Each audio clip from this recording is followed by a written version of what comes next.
it's room temperature. So today I want to launch a new series or format of videos. I want to look at analog gadgets, things that have no power, no batteries. This is sort of my balancing to being super into traditional technology. Growing up, it was just like so much fun to play with these toys, essentially. The whole language of talking about technology was different. These were just like cool toys. In 2020, that is not necessarily the conversation around tech. There are huge existential risks just intrinsically connected with technology. Obviously, there's privacy and security for like social media and cloud platforms and all your data. There is a massive problem of e-waste that is very connected to this planned obsolescence and your inability to repair these products yourself. There are concerns about longevity because a lot of these products rely on subscriptions and servers and apps that if they're shut down, you just have a heavy paperweight. Well, it's not great news. The servers out there that let me do what I do are going to be turned off soon. Once that happens, our interactions with each other are going to be limited. All this technology gets so bogged down in these huge concerns. And they're expensive, you spend all this money on it, and just by definition, they're fleeting, and there's gonna be a new model, a new generation. Part of what's driven my frustration is when these traditional analog products get this whole tech treatment. You take something like a toilet that can last 100 years in the house, and suddenly it's internet connected and you have privacy concerns, you have obsolescence concerns, the server stops working. I mean, you kind of ruined it. I hate to define this series by dislike of all that tech culture, but that's really what drove me to a deeper appreciation of analog gadgets. There's just something really elegant about old school analog engineering.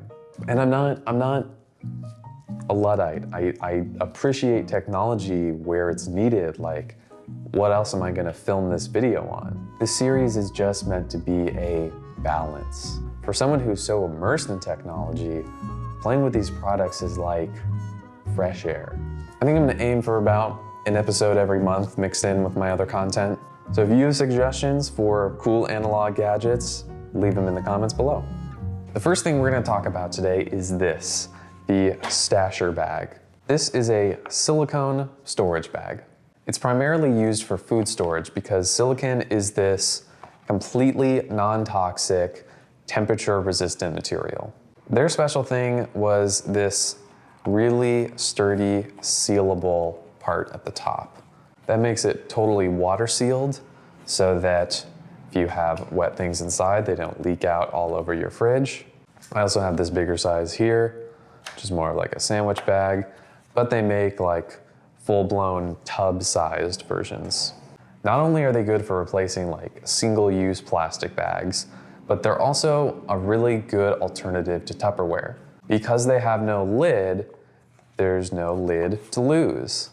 Now, I know it may seem weird to like put like spaghetti in a bag like this, but some of their tub-shaped ones have like a little more structure to them. And because they're totally temperature resistant, you can freeze these, microwave these, boil these, put these in the oven. They're starting to say more and more that you should just store normal things in these, not just food, which I get throwing your toiletries in something like this because it's clear, you can see what is inside of it. They're dishwasher safe, so super easy to clean. And silicone just has a great feeling to it. Next, we're gonna talk about the Fisher Space Pen. This is the bullet model. It is just a pressurized pen that comes from the actual space race when astronauts needed to be able to write in an environment where there wasn't gravity pulling the ink down to the paper. So because of that, for our use, this means that you can write up on a wall, you can write upside down, and the ink is always going to be just pushed out. You don't have to like shake it to get it going or anything. What's so nice about the bullet version is it is super tiny and pocketable, But as soon as you take the lid off, you throw that on the back, and it becomes a much more comfortable length to write with.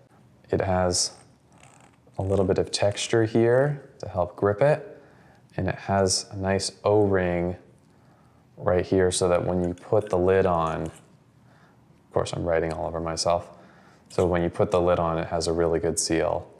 You can also get them in black, bronze, a million different colors, and you can even get little accessories like they have a pocket clip that slides onto it. And as for the ink itself, you just unscrew this. This is the replaceable capsule. So these cost about $5 for a replacement, about $20 for the whole pen. And I've actually had this capsule so long, I don't know, maybe they still say this, but really old school, it says, mail $5 to Fisher Space Pen in Boulder, Colorado. It has their address, and they will mail you back to your return address a new capsule. I'm not like super in love with the way it writes, but for something that is this small and has lasted this long, is this versatile and durable, I think it's a great pickup for 20 bucks. Here's my little writing sample.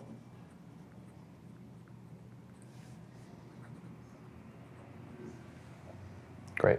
And these are, of course, made in the USA. Finally, let's look at this. This is called the Saxborga, which is from Ikea, hence the Swedish name. This is like a little bathroom organizer. I think it's a great value for about 20 bucks. It has all these different components and compartments. So this top part is actually a mirror you can flip around. And this is all made out of cork. Next, there's this little organizer on the top. If you pull that off, there's another little insert in the bottom. Because they were smart with all these dimensions, now I can do things like replace this, put this lid on top, put this here, fits right in that space. And I think if I just take this whole thing off, this can also go there in case you had this separate. You can do something like this, have that off and this open. You can take this whole mirror part, hello, and stick it in here so that it's propped up and facing you. It's funny because for these analog products, I kind of love that there's not a ton else to talk about. You can kind of get the picture just by seeing it, hearing how the materials sound.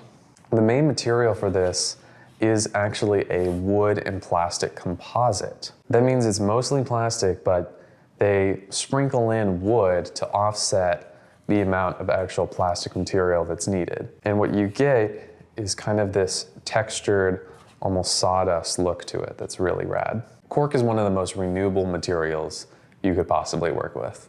And again, this is about 20 bucks, pretty great value for something that has some aspect of sustainability to it.